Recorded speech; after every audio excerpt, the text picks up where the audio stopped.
An historic moment for Tunisia marked with the national anthem. 4 days after polls closed, the Independent Election Commission announced the official election results Thursday.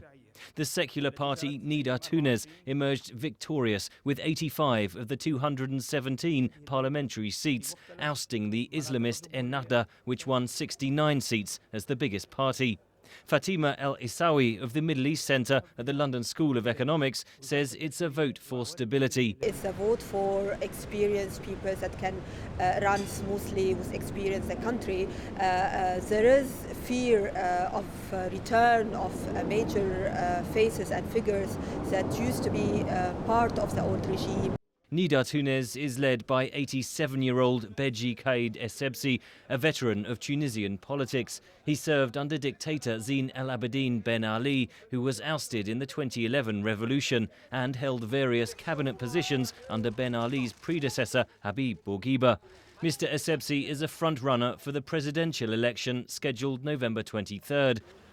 Ennahda, meanwhile, has opted against entering a presidential candidate. Party lawmaker and former Prime Minister Ali Larayed tried to rally deflated supporters. We will keep working, and we are still one of the biggest parties, and we are still the best guarantee for democracy and freedom. We are a deep-rooted political party. We are still going forward. Don't be afraid. The results have sparked heated debate on the streets of Tunis over what the future holds and where Ennahda went wrong. This reaction by the Tunisian people was against Ennahda. It's as simple as that. I have no idea what Nidaa Tounes will do for the crisis Tunis faces. I don't know if Nidaa Tounes will be any good, but the people of Tunisia had a bad reaction to Ennahda. That reaction was prompted by Ennahda's perceived failure to improve the economy, but most of all by the worsening security situation, says Fatima El-Issawi. Their policies were perceived as largely lax in dealing with the jihadi as a security threat. We witnessed 2 political assassinations in 1 year.